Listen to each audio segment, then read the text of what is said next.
everybody, and welcome to Whiskey at Work. You know, the first time we did this a few seconds ago, I said how much I hated doing it the first time, and yet, here the second time, you did it again. Well, you shouldn't have told me that you hated it, because now I'm going to do it just out of spite. It's like you learned nothing from 3 years of doing this. It's been almost 3 years. And we haven't cracked 600 followers yet on Tell Facebook. Somebody. I know. We're entertaining part of the time. We're kind of entertaining, and I think Not all the time, we've introduced you to some cool new whiskeys and bourbons and scotches, haven't we? Yeah, clearly you haven't listened. Maybe people don't know about. Maybe I should stop insulting the audience. Maybe that'd bring. Yeah, that could probably. I don't think people genuinely like that. I don't think we've reached that level yet where we can do stuff like that. It's not really in my demeanor, if any of you know me at all, though. So. But he's had a pretty busy afternoon today doing some filming that kind of is going to correlate with what we're doing. Yeah, I've been doing some Veterans Day commercials for one of our clients, and I've been interviewing veterans. And having a drink after each time he's done one. So that he is not feels pretty true. good. I had one drink after the last one because it was late in the day. But we are still on the clock. And don't worry, Dean. He'll call you back in a little bit. So. Yeah, we had to start this over because I got a call from the boss, and then I just hung up right on him. I was like, nope. And the only human being in the world right now that doesn't know where his phone is. I don't. I heard it ring down here, but I don't know where it is. Everybody heard it ring down here. So it is Veterans Day. Yeah, what did you do for Veterans Day? I interviewed a Vietnam vet. Did you really? A Desert Storm vet and a 30-year South Dakota National Guard veteran today. Wow. Yeah, it was kind of, and I have another gal that's coming in tomorrow that was I think she told me she had 46 years of service in the Army and the National Guard. I can't imagine that. Did you ever consider enlisting? Briefly, but I really didn't like anybody telling me what to do, so I kind of had an issue with the thought of. That tracks 100%. It probably would have helped me on a personal level. In a lot of ways. But it never really tracked for me, no. I get it, yeah. Veterans Day, November 11th. And so what we decided to do was see if we could find some veteran-based whiskeys or distilleries that are being done across the country right now in some of these craft distillery locations. We've actually managed, there's more than I thought there was, honestly. Yeah, we just had this discussion. We did have a veteran-owned distillery a whiskey that we tried from, I think, Western Montana a long time ago. Yeah. Months ago. I vaguely remember that. That's back, though, when I was drinking a lot more of this during and then after we were done. So I don't do quite as much of that anymore. But we're going to do one right now, and then we've got one coming up next week. And the reason why I chose both of these is because you can buy both of these around the area here, which is nice. Well, we probably shouldn't limit it to that if we expect to expand. To expand out. Globally. Well, this of course, is nobody will send us anything, so we have to so we keep try it what local. we can get here. But this is from Middle West Spirits in Columbus, Ohio, is where this comes from. So this isn't. This is an honest to God up and coming distillery that's not using anything sourced, is making their own, and I think that's pretty admirable. This was all started. This is the bottle you'll see in the middle here of the ones we have down, bourbon ready to drink. And I love the bottles because the ones we've been able to find look like canteens. They have a military-esque look to them. Yeah, they're kind of neat. They are very cool to look at.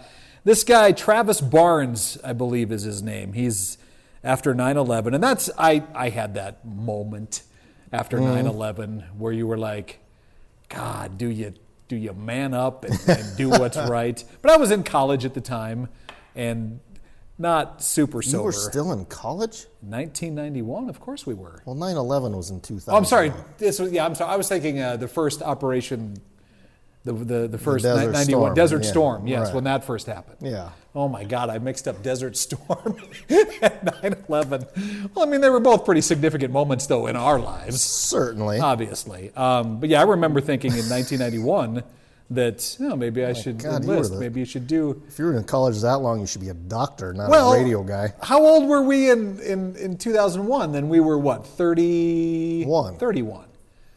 That's a little long in the tooth to be out there getting anything done, isn't it? Well, for a radio guy, sure. Somebody that's in shape to begin with, they probably stood a chance. That's what you're going to go with, huh? The guy from the Cardinals, he going ahead and did it. That's true. He did. Well, he was look at that. He was a specimen, right? That's what I said. He was a specimen, and then there's you. You're just one couple of phrases away from using the word doughy, I think, is what was coming in there. If I would have thought of doughy, I would have used it. But this guy that created this whiskey, it was after 9/11, decided to sign up to enlist, did 3 tours of duty during Operation Iraqi Freedom, which is, any of that, anybody that sees combat, I obviously will never. And you can never say, I think I could put myself in your shoes. No. And there's some people that could. I'm with you. I couldn't imagine. No. And even after the stories you heard today, you have to sit back and think, wow. I got as, if not more emotional than the guys I was talking to. Really? Yeah. It was tears. Hula, verklempt. You couldn't really talk. You had to really... that's maybe where I pause too often when I'm talking that you give me a hard time for. Right. Yeah, well, I can get it I'm then. trying to, I know. When you and I are doing this now, there shouldn't be any of those. But I get emotional at stupid things now when I've had kids, and it's no, I totally understand that. I don't want to go there. So yeah, it's fun to come across these stories, and Travis, the guy that came up with this drink, PTSD, needs an outlet. Needs to find something new, some way to take his mind off of that sort of stuff, and thought, well, let me go home and instead of just drinking, let's figure out the process and let's try to come up with something that other people might enjoy. And I believe in 2013 is when he started the Hotel Tango Distillery, is what it's called, which is what this bourbon is referred to as well. He and his wife started it up. And the Hotel Tango HT came from? Hotel Tango is, of course, from the NATO phonetic alphabet, which the military uses. WTF, of course, is a big part of that, I believe. Hotel Tango. I had the guy this morning said that he was a REMF, was a rear echelon. Figure out the rest. we gotta look that one up. You brought up this great story, and we didn't know what. I think you know what the MF stands for. Oh, the MF. Oh, got it. I'm perfectly comfortable swearing on here, as anybody that's watched this has said or has noticed. But that one's the big one, so I think got it. That one okay. Those acronyms that they come up with on stuff like that are fantastic. Well, doesn't snafu come from that too? And what's FUBAR, I believe, is another one. I don't know what snafu is. Situation normal, all effed up, is what that one means. Gotcha, yeah, I do. But Hotel Tango comes from Hotel H, the letter H, and then Tango, the letter T. His wife's name is Hillary. His name is Travis. So they named it the Hotel Tango Distillery. And he had the good sense to put her name first because she clearly is... God, he's a smart man. Incredibly smart man. Yes, sir. The nice thing, or the interesting thing about this is only a 2-year bourbon. So... I know, you were a little worried. I was. Rye forward, 2-year.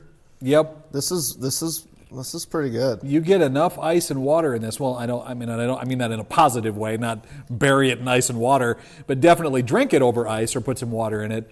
And it doesn't taste like a 2-year bourbon at all. The rye hits a little hot at first. As anybody here watched, I'm not a huge rye fan, but a little ice melt and that mellows out incredibly.